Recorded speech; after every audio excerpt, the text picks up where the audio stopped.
Hey folks, I thought I'd do a little video on the comfort level of my 2008 CBR600rr. I'm going to show you some riding techniques that you can use to actually help make your riding experience much more comfortable on a super sport motorcycle such as my 2008 CBR600rr. Okay, when you mount your bike, if you sit up as close as you can to the tank and extend your arms and hold on to the handlebars, this is a fairly comfortable position, at least for me, and I can ride on this particular bike for extended periods of time in this position.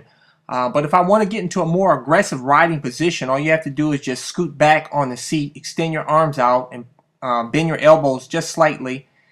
This is a less comfortable position, but this position will allow you to attack the twisties a lot better and give you less wind resistance when you're on the highway. But you can always move up towards the tank, and this will give you a lot better comfort level. If you want to go even further, take one hand off the handlebar there, and that'll make for a more comfortable position. As you can see from the other angle here, that's one arm off, and you're pretty much in an upright position. In a more aggressive riding position, just scoot back, and that'll allow you to attack the twisties better.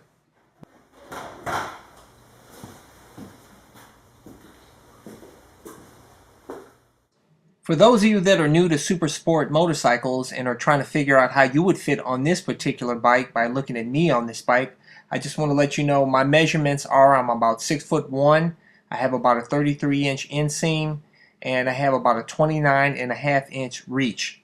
So if that helps you at all. Also, you need to know that for 2007 and newer models of the CBR600rr, they did raise the handlebars up about 10 millimeters. So it's going to sit a little bit different than the 2006 and previous model years.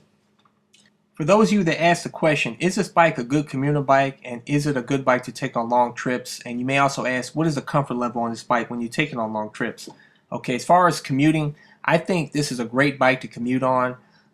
Although you're not going to get the excellent gas mileage that you would get on, say, a CBR600rr, which was the previous bike that I owned, where I averaged about 79 miles per gallon, and I only had to use 87 octane gas on that bike, as where this 600 I'm having to put in 93 octane, and I'm averaging about 45 miles per gallon on this particular bike.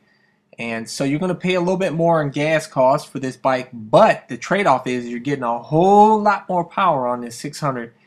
And let me tell you, the CBR250R that I own really lacked power, and it was something that really frustrated me.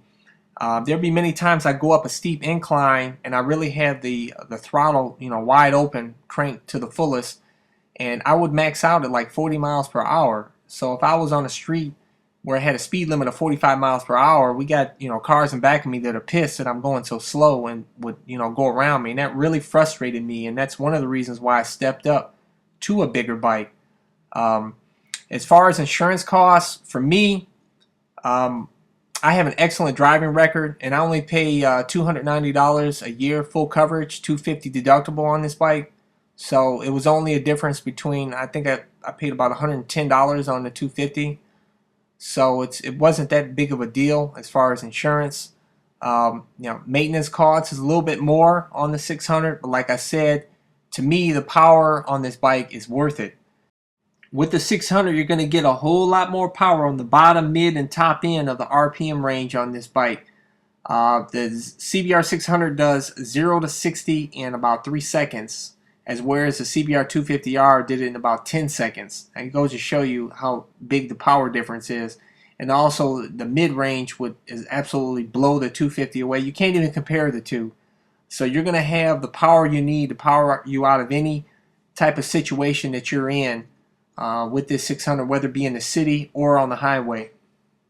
As far as the comfort level when riding this bike on long trips, I've ridden on this bike for 3 hours straight with zero problems and actually felt comfortable on this bike. I mean, I feel so good on this bike. I can literally ride this bike all the way to Colorado and back, or at least I'd like to think I would be able to do that.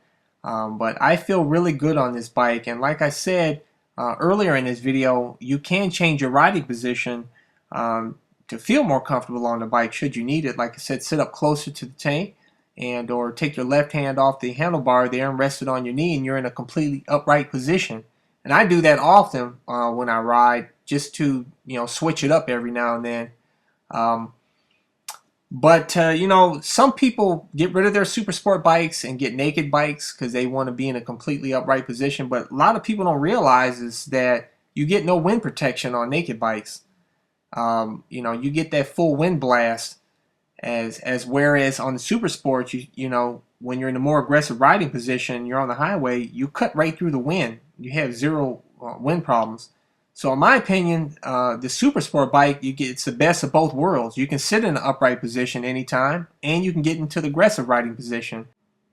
Well, I hope this video helped some of you guys get more familiar with the ergonomics and comfort level of this CBR600rr. Okay, so until next time, folks, take care.